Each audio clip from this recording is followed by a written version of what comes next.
subscribe to our YouTube channel, Joy Learning TV.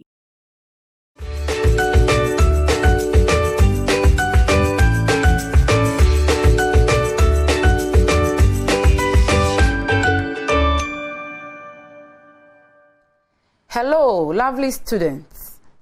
This is SHSR on Joy Learning channel. I am Adraina Benyabua, your government facilitator as usual, for today's lesson. You would quite recount on one of our previous lessons that we began to talk about pre-colonial or colonial issues. We talked about our chiefs, how they fared before, during, and after colonization. Then we talked about how some parts of West Africa, specifically places where the British colonized, were colonized, or systems that were used in colonizing these areas. We talked about Gold Coast then, Nigeria, the Gambia, and Sierra Leone. We also talked about the Crown Colony system, an administrative structure that helped the British to administer their colonies after they went for one of a very important conference in Germany.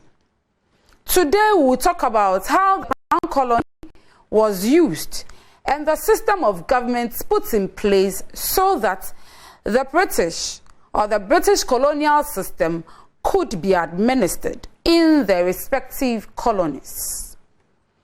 This system was known as the Indirect Rule. So, the Indirect Rule was used with the help of the colonial structure, where we said that the governor, or possibly the monarch, was at the apex of this particular structure.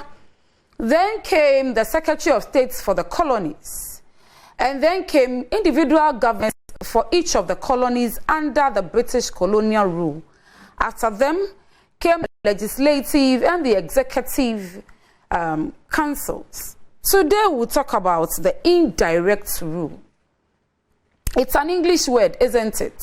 So indirect meant what? That it was not directly administered by the powers in place, and it was a rule that was used to govern or subdue the people so that colonization could take place. Today, after we are done, we should be able to at least define what the Indirect Rule is. Then, we should be able to explain the features of the Indirect Rule. After that, we should be able to highlight reasons why it was adopted. And then, if we have time, we will talk about some negative and positive effects of the Indirect Rule. Are we on? Let's begin.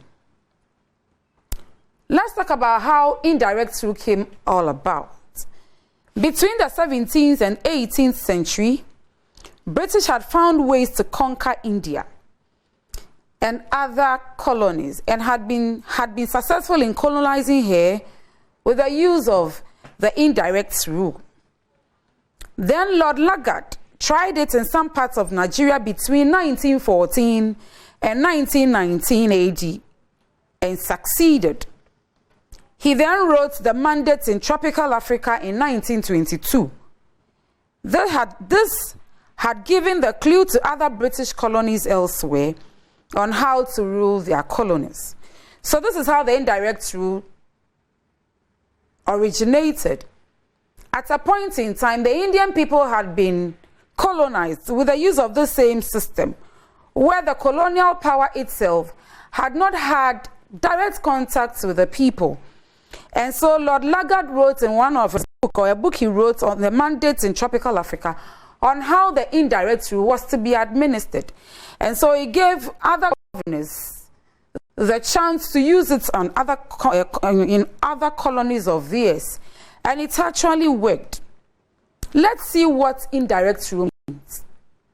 Let's see if we can understand and define it to our understanding.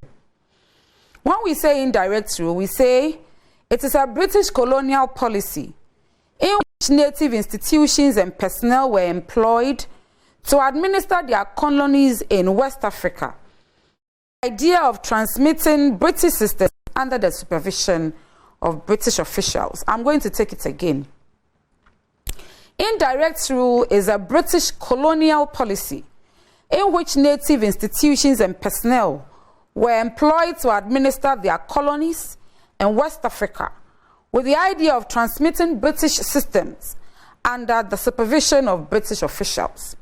So it meant that the authorities or institutions in place before colonization were still important because these were the institutions the British used to administer their colonies. But then their main focus was to transmit British systems of rule to the colonies or into Africa, specifically West Africa, under the supervision of British officials. Have we understood it up to this end? Remember that we would want to talk more specifically about West Africa.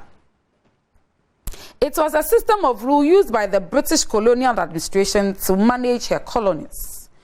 This system made use of indigenous or traditional political systems in the colonies. The British realized it was feasible using the existing traditional political system in place than to impose a new system to the African. As a matter of fact, they felt that it was a waste of time because when they came into some parts of Africa, they realized that there were structures that were right. And so it was so easy to use the traditional systems or political systems that were in place. Let's talk about some of these traditional systems. Remember, we talked about the chieftaincy institution, and we said that it was a political system that administered its own jurisdictions, possibly some ethnic groups that had centralized systems, and they had good systems in place, where there was the paramountcy, there were divisional chiefs, there were sub-chiefs, there was the Queen Mother, Council of Elders or Kingmakers, and there were the people or their Safo companies. These were political institutions that were good, and it helped the colonial system or the colonial administrators to indirectly rule the people through these political systems. And this was indirect rule. So let's see what it was. It was in actual sense by looking at the features. I guess you understand what features mean. Characteristics that makes it different from any other system. So the indirect rule kind of would say that it's different from democracy, it's different from autocracy. It had its own peculiar features that made it distinct. Remember also that the indirect rule used what? The traditional political systems in place, so that there was no need adopting a new one. The first of these features was known as the native authority. The native authority. These were traditional rulers. This one will say that they were traditional rulers and were in charge of were the native authorities. In actual sense, we say that the native authority were made up of traditional rulers. That is paramount chiefs, divisional chiefs, and sub-chiefs. Is that one clear? When we talk about the native authority, we are talking about traditional rulers. Traditional rulers made up what was known as the native authority, instituted by the Crown Colony system. Is that right? Good. Now, we said that the British merged a number of states and appointed a paramount chief as the head. The paramount chief was aided by other smaller chiefs or councillors. Their role was to, one, implement British laws in their locality. So let's go back and see this. That the British would put a number of states or a number of ethnic groups. Remember that they did not see these ethnic groups as states. They saw them as individual ethnic groups. So you would find the Akans, the Tree-speaking and the Fanti-speaking Akans. You see the Gans, you see the Evers, you see the Northern Territories, you would see the Ahantes. Is that all right? And these were ethnic groups. They merged them, they put some of them together to form a group. And for each group, they appointed a paramount chief. And the paramount chief was aided by sub-chiefs as well as what? Councillors or other divisional chiefs. And their major role, one, was to implement British laws in their localities. Remember also that the reasons why they came in, especially to Africa, was to transmit their British culture, their laws, their lifestyle, their language, and saw ours, or saw the African, as a little barbaric and uncivilized. And so they intended to implement their laws in the localities in which these paramountcies or paramount chiefs had been merged. Then they also used the native authority to maintain law and order in the colony. Remember this, that no matter what happened, the people believed more in their chiefs, honored them, trusted them than the aliens or the British colonial government. And therefore they ruled through the chiefs and found a way to maintain law and order within the colonies using their own chiefs, or using these chiefs that made the native authority. In effect, they also expected the native authority, that is, these chiefs or traditional rulers, to help in providing social amenities for the people. Amenities such as schools, hospitals, good roads, and a host of amenities you can mention yourself. And so with regards to this, the native authority had the mandate to work with the British, all right, and a kind of, they acted as an intermediary between the people and the British colonial system. And they were used to do the bidding of the British. They made them important, and so they named them the native authority. Note, where there was no centralized traditional system with chiefs, governments or warrant chiefs were appointed. Now, when they came into the Gold Coast, or when the colonial master, or possibly the colonial administration, was within the Gold Coast, now I guess that from 1919, I've already told you what the Gold Coast was. It was made out of the Southern States, which was the original Gold Coast colony. Then Ashanti by conquest, the last submission we talked about it. Then we talked about the Trans-Togoland, which was given to the British as trustees. Then we talk about the Northern Territories. Good.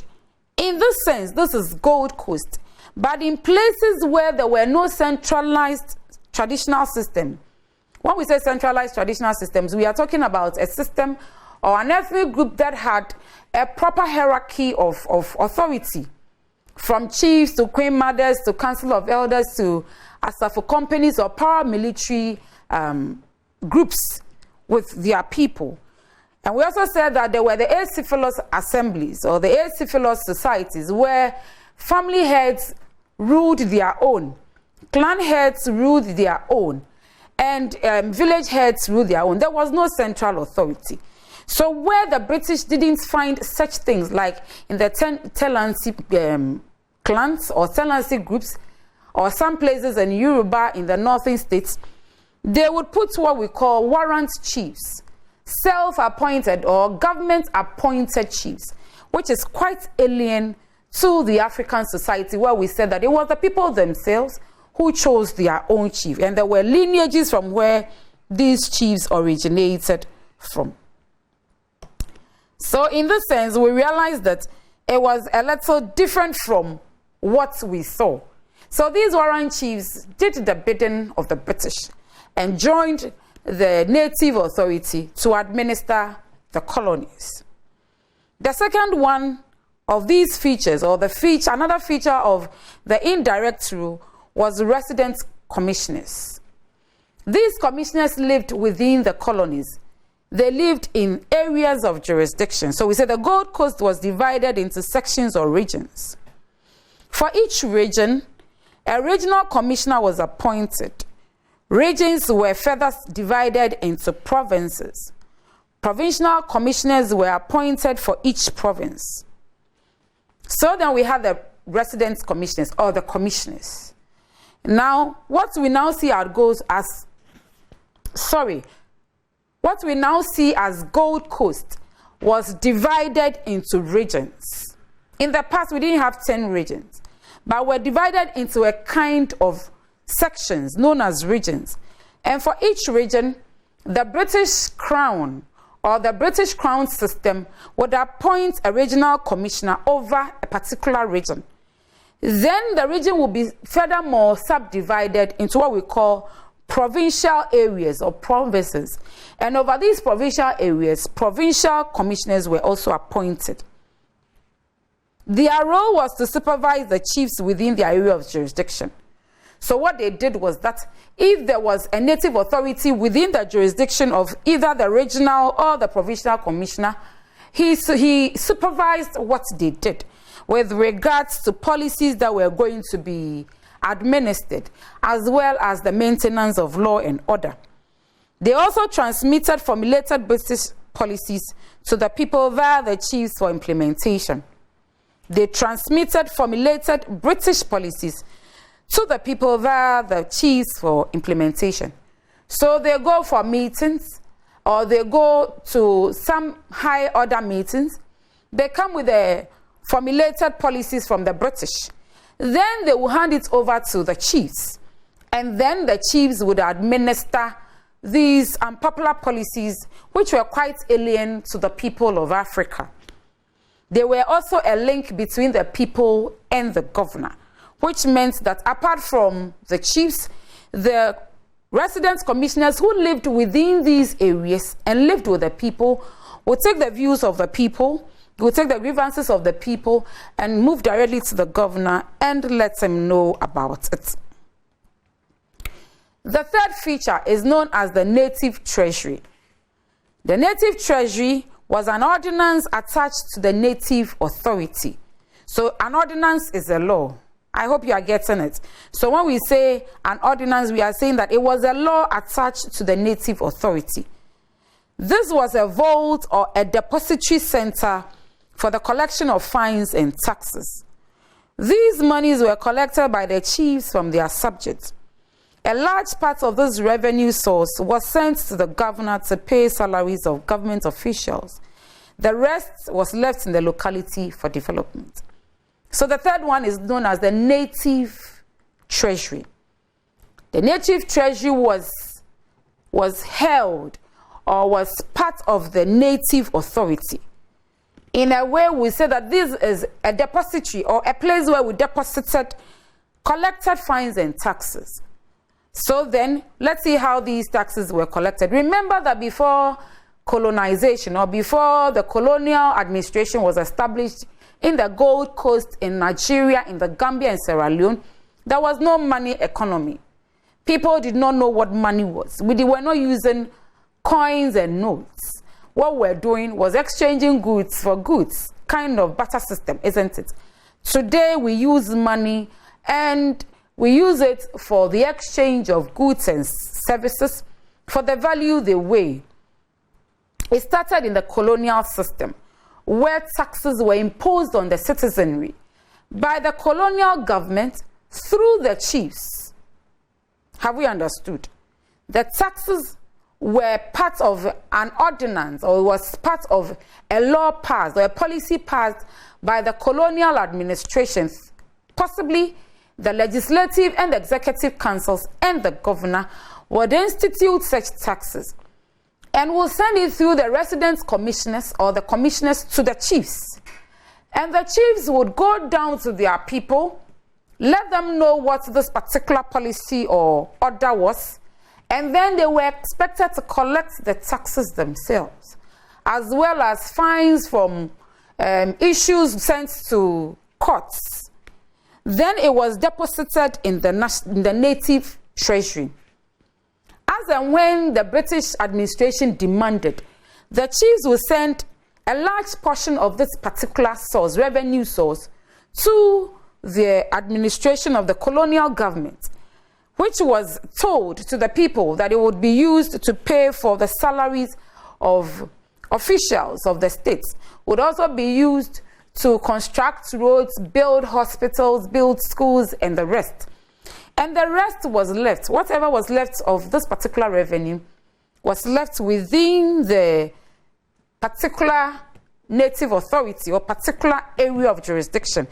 And the main purpose was to help the native authority to administer their areas of rule or jurisdiction. The next one, very interestingly, was the native courts. Before colonization, we also learned that the chiefs were in charge of administering justice in their localities. What they did was that when somebody flaunted the rules or a taboo was committed, the chief and his elders, sometimes with the queen mother, would sit and administer justice and give justice, or would declare justice as see fit of that particular crime. When we signed some treaties and bonds, that particular authority was taken away from the chiefs, and there was an institution of what was known as the native courts. Each level within the colony had its own courts, presided over by native professional or paramount chiefs. And therefore, in Nigeria, some parts of Nigeria, the Muslim community were also allowed to provide some Muslim educated jurists or lawyers, or let's say judges, so that they will be able to administer their areas within the colony. But in the Gold Coast, professional lawyers or sometimes paramount chiefs were used as the judges or the judges over such issues within the native courts. And the native police was instituted. The native police were ordinary Africans who had been employed by the crown system to help in the maintenance of law and order. And prisons were also instituted back then. Remember that in our traditional system in the past, we didn't have what was known as prisons. Possibly there was a holding cell, and administratively, justice was administered as the crime came. Nobody was held somewhere for any purpose. But then, in this native court, there was a prison which helped to enforce law and order within the colony.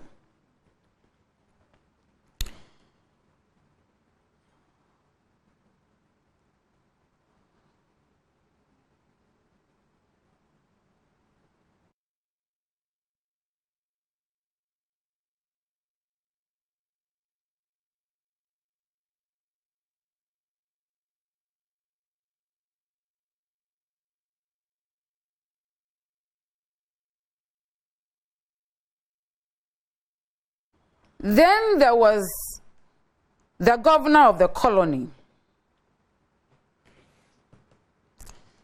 Then there was the governor of the colony.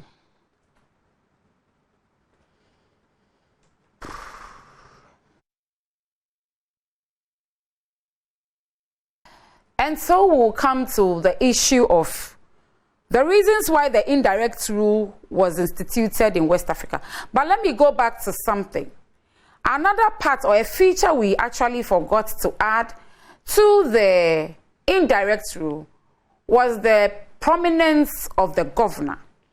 And so the governor oversees everything that happened, whether it was the native authority, it was the regional or the commissioners, or it was the native court. He was the boss of all these institutions. I hope we have gotten that right. So we are adding the governor to it. Let's look at the aims of the indirect rule in West Africa. Why was it instituted? One, it was to develop the African to be competent enough to partake in modern politics within the traditional or the local area. I think that I have said it earlier on, where we said that when they came, or when the British or the other European bodies came into Africa, they realized that, or they felt that our system of rule was a little barbaric, a little uncivilized. And therefore, for them, their system of rule was to be adopted. And so they created that particular impression. So one of the aims for the indirect rule was to help or to develop the African to be a competent ruler, so that he or she will be able to partake in modern politics. Then, it was also to preserve the traditional system. What it meant was that they didn't want to do away with the traditional systems we had in place. All they wanted to do was only to use it, but not to destroy it. So at the end of the day, they wanted to make sure that our traditional political systems were still intact. But then they would have done what they wanted to do, or they would have ruled the people as they saw fit. The next reason why they came in with the indirect rule was to transmit British systems into the colonies, such that we were going to see the British colonial government and its system of rule in our system as well. Let's see the reasons why we adopted the indirect rule. So there were three aims. We'll go back to it again. The one, it was to help the African to be competent. 2, to preserve our traditional system. And 3, to transmit the British system into the colonies. Why in the first place did we adopt, or was the indirect rule adopted by the British? There were reasons to this. It was not just done. One of them was that there was a shortage of British personnel. Africa then had become what we call the white man's grave. They had issues with malaria, especially whilst mosquitoes were in abundance, isn't it? Plus other environmental issues that didn't augur well for the systems of the British nationals. And so at a point in time, majority of them had died when they had come here. And there was the fear that when they came back, some of them would still die. And so British personnel was in shortage. It became important that they rather employ Africans to do their bidding whilst they supervised. The second one was the vastness of the area to govern. Truth be told, is that Africa as it is very vast, very big, a large expanse of land. And therefore, a few British personnel couldn't have done what they did if it was not for the help of the traditional rulers as well as the educated elites of that time. And so the area was vast to govern, and they needed people, particularly the indigenes of the area, to help rule the people. They also feared resentment or opposition. Now they had come in during the slave trade and had seen how the Africans behaved. And so one thing they feared most was the fact that because their policies were alien to was alien to the policies of the African or their system of rule, they feared that the African would resent them or would oppose them. And therefore they had to use people or authorities the citizenry were comfortable with so that they could be compromised enough to accept the rule. The next one was that there was existence of a well-organized traditional system already in place. If we had followed from a former presentation we had made, then you have realized that the system in place was good and was well organized, where the people trusted in their chiefs, in their queen mothers, they believed in their council of elders and kingmakers. They would agree and would trust and obey their Asafo companies. And therefore they realized that the system in place was good. All they had to do was to supervise and push in alien policies so that the people would obey. Then there was the language or communication problems. We sometimes, even in our modern times, we say some people are illiterate. They are not. It's the only thing they are illiterate in is in the language they have no idea about, which is the English language. It was alien and foreign to us. That does not make somebody an illiterate. If that person can read Ga, it doesn't make the person an illiterate, isn't it? And so they had issues with communication, where they couldn't effectively and directly communicate with the people. So if I was a fancy and I met the white man, or I met the British, there was no way we could communicate. The only thing we could do was sign language. And so that alone was a problem for them. And therefore they needed fronts, or they needed people who would communicate their ideas to the people in their local language. And that one was the reason why they adopted the indirect rule. Then there was the issue of finance. Now, as we talked about the fact that the place was vast, if you are going to bring British nationals, it means that you're going to pay them per their position. And so it was good to rather use the indigenes who in actual reasons or in actual cases didn't even know what the money economy was. So they would get them to do their bidding, and a few incentives would be given, and then it would work. Then they had little knowledge of colonial territories. In reality, it was the African that helped the British know the boundaries of some of their colonial territories or colonies. And so it was important that they use the African to colonize his own people through the indirect rule, because they did not know the width and breadth of areas they had occupied. It was only the African who could do that, and therefore it was good to use him. And it was also a success story in other colonies. It was a success story in other colonies. It had been used in other colonies. Some parts of Nigeria had gone through the system and it had worked. India had worked. Other colonies had worked. And therefore, it was something they could also do or could also use in other colonial territories. Then transportation problems. Moving from one area to the other was a problem for the British. And therefore, it became important is that the people themselves ruled. They ruled through the people, they ruled through the chiefs to the people, because it was impossible to move from one area to the other. In most cases, these were uninhabited lands, made up of forests and the rest. And so it was difficult to get the people to the British to go into the hinterland. So it was better to use the chiefs and their people to go through it. And that was why the native authority, the residents, commissioners, the native courts, as well as other native institutions were instituted so that colonization can take place. Why did the indirect rule succeed in the Gold Coast? If there were so many problems that we have mentioned before, how come it succeeded? One, there was the existence of centralized systems with leaders. And these leaders had already compromised their position by signing agreements and bonds, had gone to wars with them and had lost, had come to them personally for protection and had been entrusted to them. And so their systems were already in place. All they had to do was to rule through the institutions that were available, especially through the chiefs and their elders, and it made it a success story. There was also the existence of an effective tax system.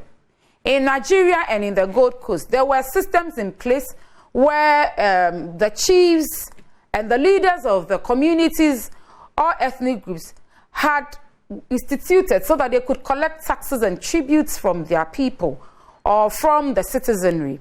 And so when they came in, it became very easy for them to succeed in colonizing or in using the indirect rule to get to the people. There was the absence of well-organized opposition. During the colonial system, it was impossible to set up political parties. Even with those who had been trained by the British and had been sent during the slave trade or even after the slave trade, had accompanied the British to Britain and other places in Americas and the rest, and they had been educated.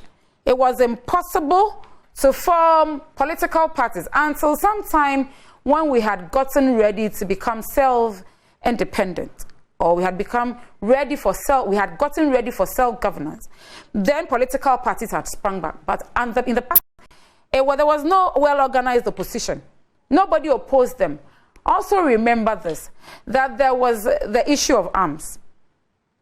What we could arm ourselves were the cutlasses. I think in the north they had arrows and bows and the rest.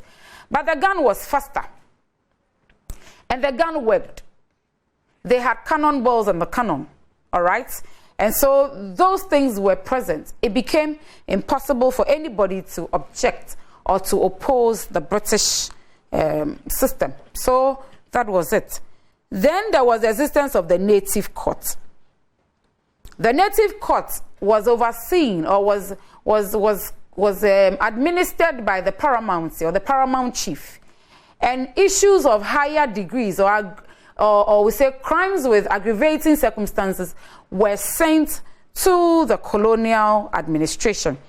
In this sense, once there was a local court already in place, then instituting the native court was very easy to do. And so that is why the indirect rule also succeeded. Then there was religious tolerance.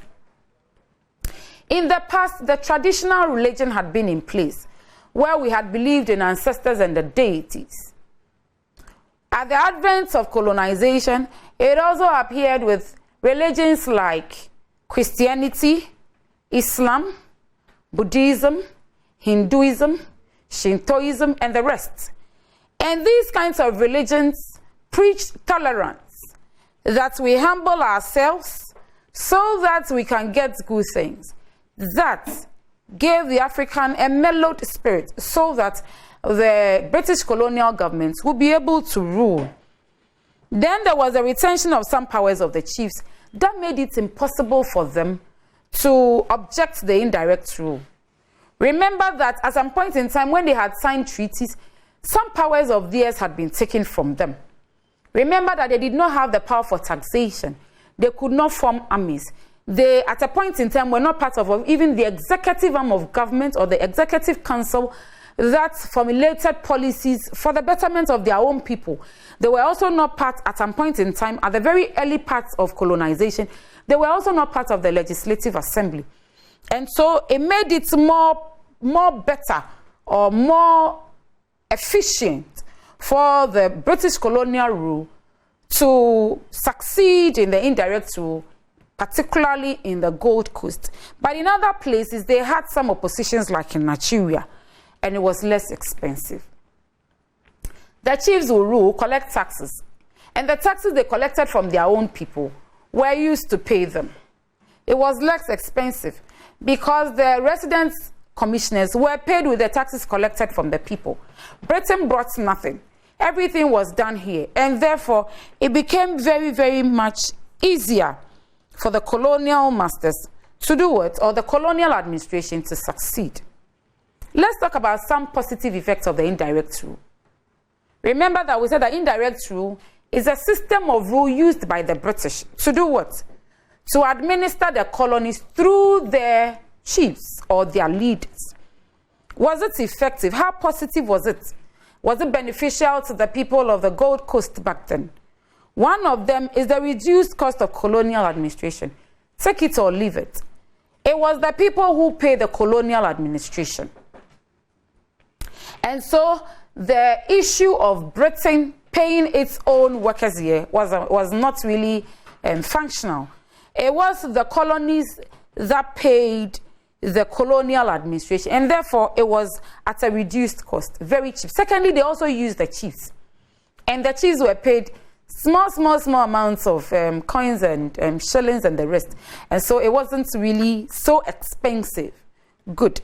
Secondly, it was good because it helped to maintain law and order. The chiefs were used to maintain law and order in the colony. Other than that, there would have been chaos because most of their policies were unpopular and they did not really augur well for the people of the colonial era or within the colonies.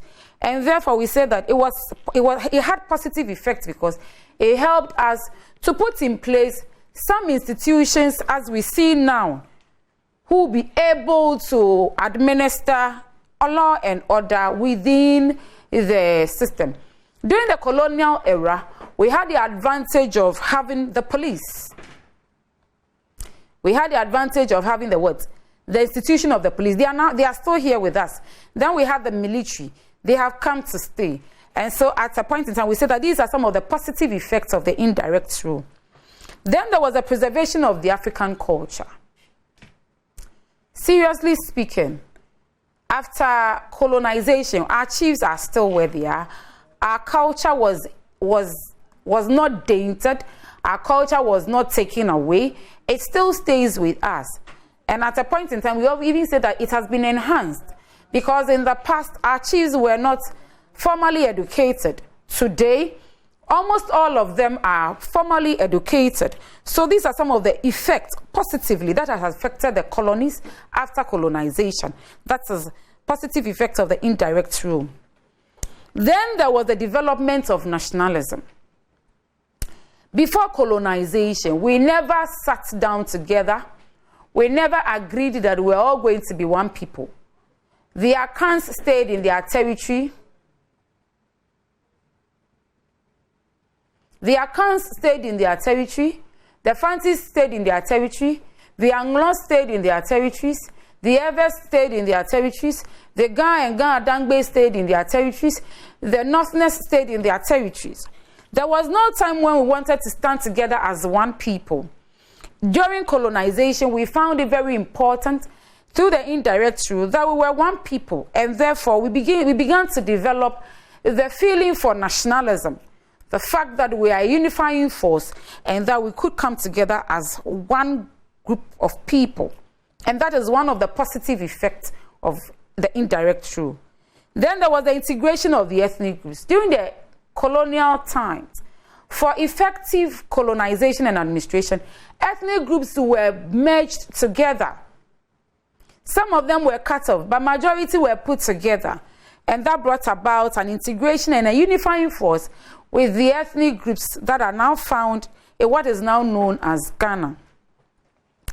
Then the exposure of chiefs to modern forms of rule.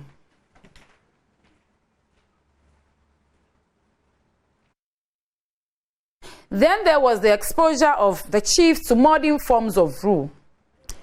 In current times, we now realize that our chiefs have adapted foreign, or we say formal forms or modern forms of rule that was a little alien to them before colonization.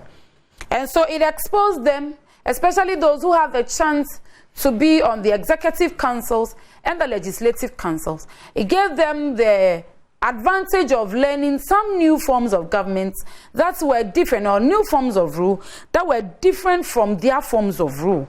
And that alone brought them success. Let's talk about some of the negative effects of the indirect rule. What are some of the negativities that affected the people as well as the colony during the indirect rule?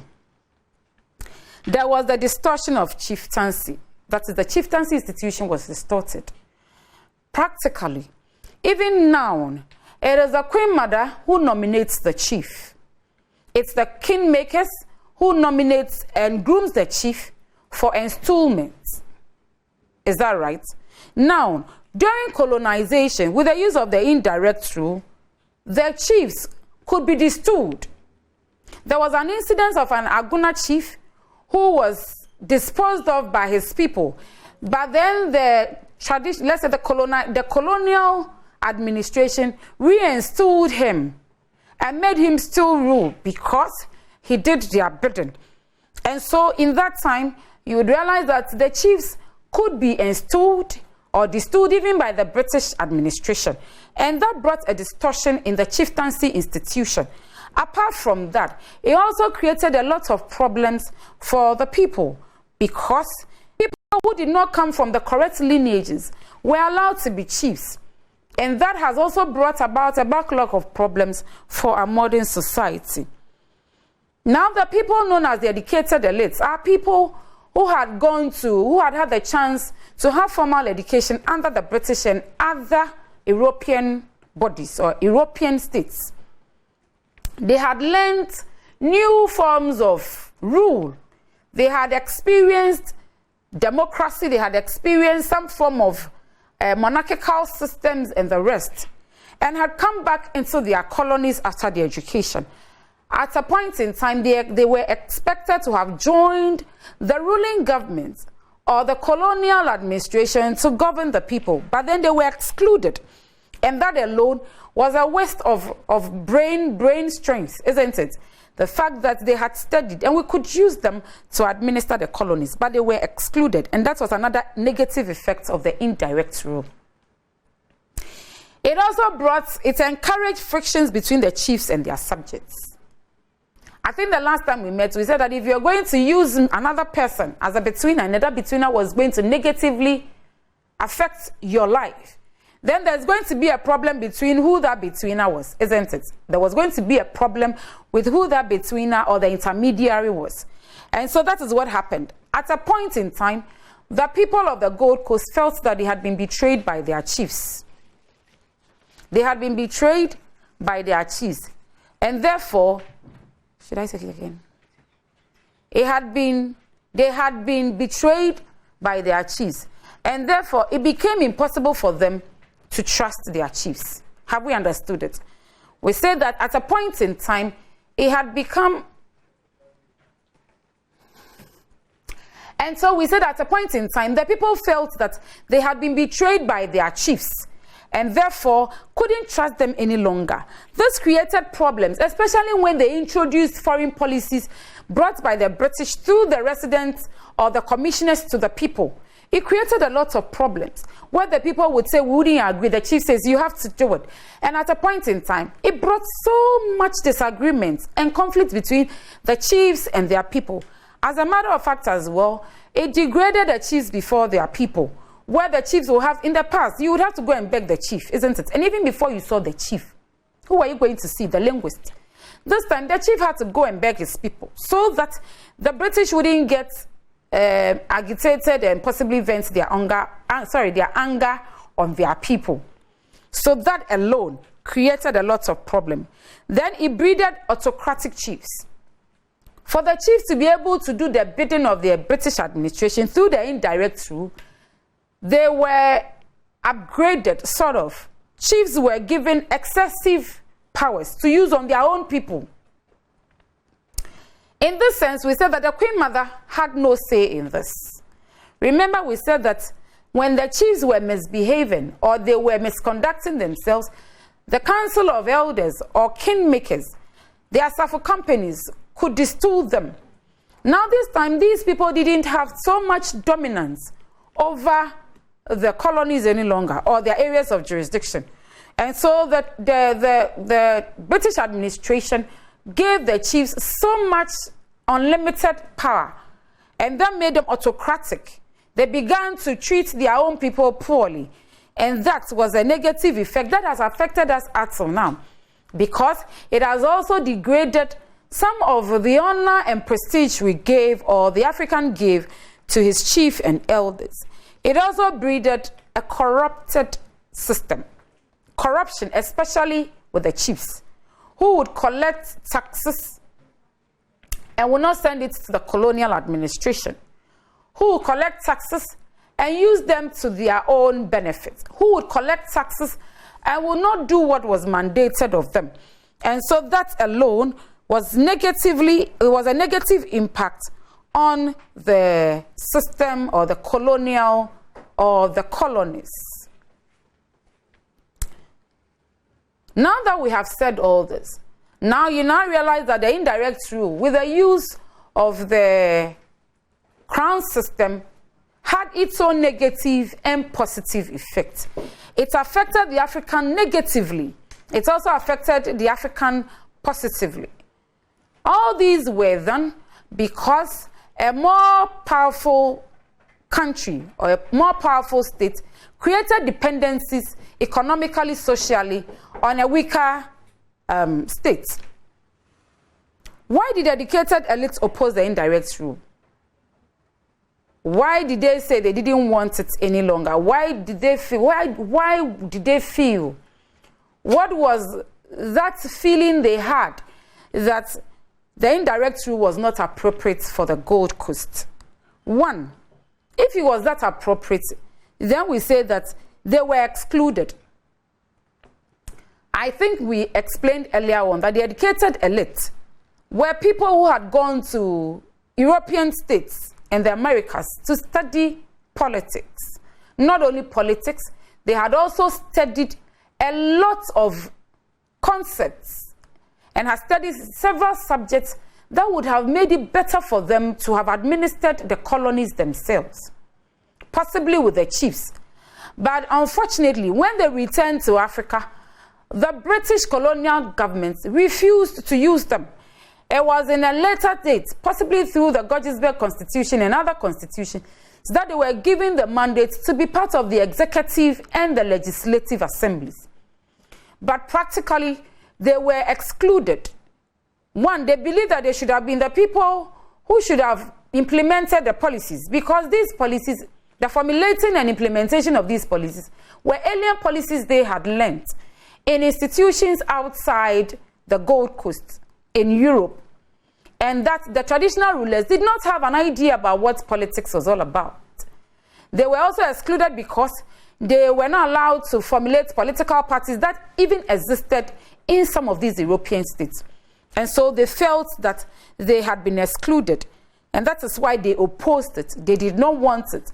And they had to fight on and fight on and fight on until, at long last, we were given independence. And it was the educated elite who championed our self-governance.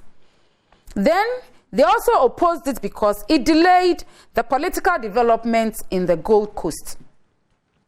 They had seen, or they had experienced, governance under European powers.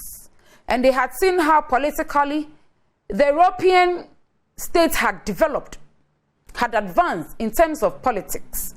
When they came into the Gold Coast with the use of the chiefs and some local people, they realized that the political advancements or political development in the Gold Coast was too slow for their liking. They would have wished that the British administration had allowed them to take part in the political advancements or development of the state, and they would have moved it forward. Firstly, there was no political parties. Secondly, there was no advantage for any other person to create pressure groups so that it will pressure them or the British administration to quit. So then we said that they opposed it because it delayed political development in the Gold Coast. Thirdly, we said that there were always a conflict between the educated elites and the chiefs. The educated elites felt that the chiefs had occupied their positions because in reality they had studied politics and had studied modern forms of governance. And the chiefs also felt that the educated elites did not come from a ruling class and had no right to rule their people. The educated elites also realized that the chiefs were being used, they were being manipulated. And so it created a lot of conflicts, a lot of controversies in that time between the chiefs and the educated elites. And these are some of the reasons why they opposed the indirect rule, because it created problems for the chiefs they so much revered. It created problems for the chiefs they so much honored because their positions were at stake. And they saw the chiefs as kowtowing down to an authority that should have rather kowtowed to them. And so there was the opposing of the indirect rule. There was also the distortion of the chieftaincy institution. They did not also understand why the chiefs would sit back and watch the British institution or the British government take over the governance of their areas and make a mockery of the chieftaincy institution, where people who did not belong to some particular bloodlines or gates were allowed to become chiefs, where a chief who had been originally installed by his own people can be destilled by the British. He didn't understand why in some localities where there were no chiefs, the British could institute warrant chiefs so that they could do their bidding. And therefore they felt that the indirect rule distorted or created a bad image for the chieftaincy institution. And that is another reason why they opposed it. Then they also saw that it retarded the socio-economic development of the colonies.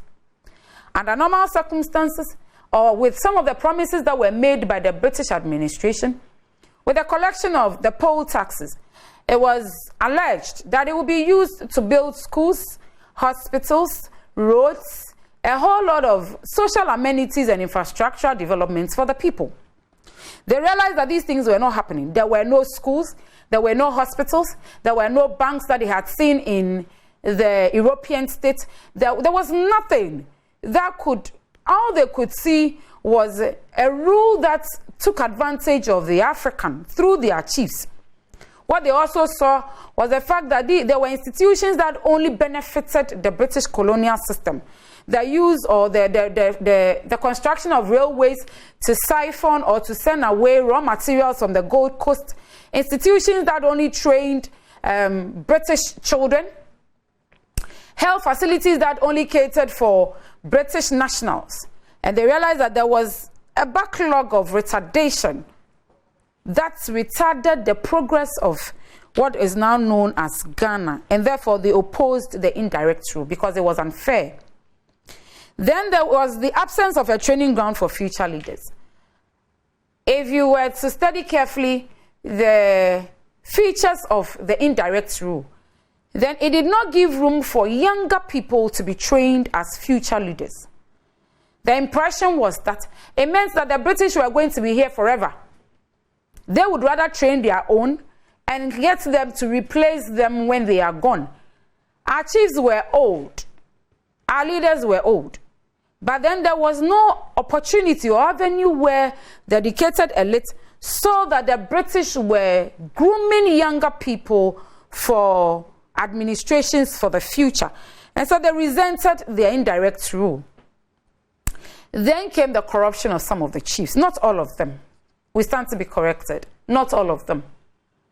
But most of them were corrupt. They had seen the beautiful things that the British would give, especially with the new system of money economy. And it also brought about expensive jewelries that were made from the gold that they took from the African, and beautiful things, oil and the rest. And therefore, the chiefs became corrupt. They began to love money.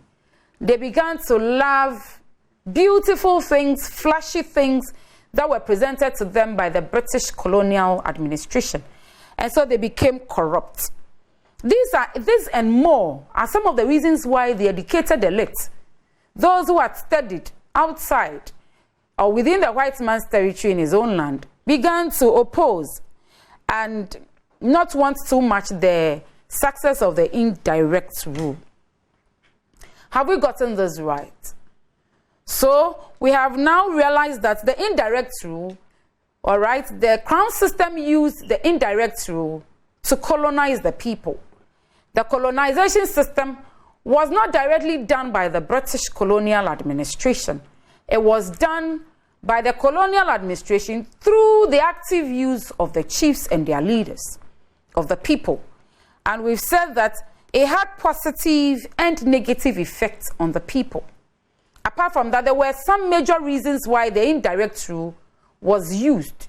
It had to do with the fact that there was not much personnel. It had to do with the fact that Africa was very large, and administering them with the few personnel they had would have been impossible if not for the help of the British. One thing I would want us to be more attentive about is the features of the indirect rule. So the first one is the native authority. I hope you have understood that one. That one has to do with the use of traditional rulers. Then the second one was the resident commissioners. Then came the native treasuries that was attached to the native authority. And the last one was the native courts. I would want to give you an assignment, and when you are done, you'd go and look for your government teacher in school and see if you can help out. Let's write this down. In what ways did the indirect rule succeed in the Gold Coast?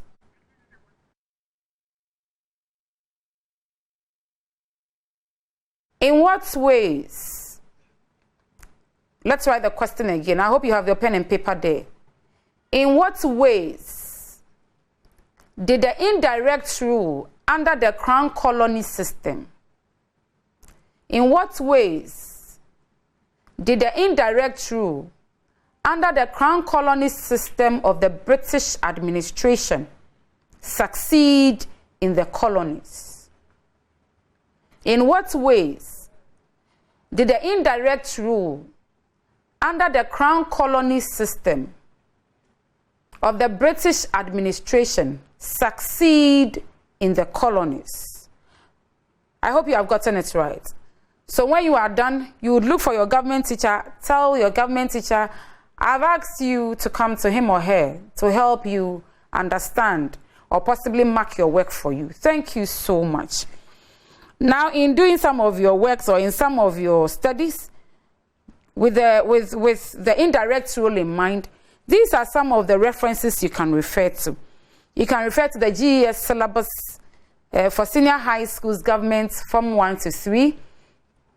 And then these other government textbooks, dependable material, government for SHS from Kwesipra, then government made simple by E.A. Metal Nunu, and all-inclusive government by Vincent J. Good. You can see them displayed on your screen. So when you have time, you can look for, at least everybody must have one of them. If you don't have any of them, you can go online and then solicit, or you can look for information from some online sources. Then you can do your work properly. All too soon, we have come again to the end of another presentation. The next time we'll meet, we'll talk about the French colonial administration and how they were also colonized. Apart from Ghana or the Gold Coast, Gambia, Sierra Leone, and Nigeria, almost all West African countries are francophone in nature, which means that they were most of the time colonized by the French. We'll talk about them in our next presentation. But then until we meet again, I hope you will learn harder. And remember, COVID is now around, so stay safe and have a good day.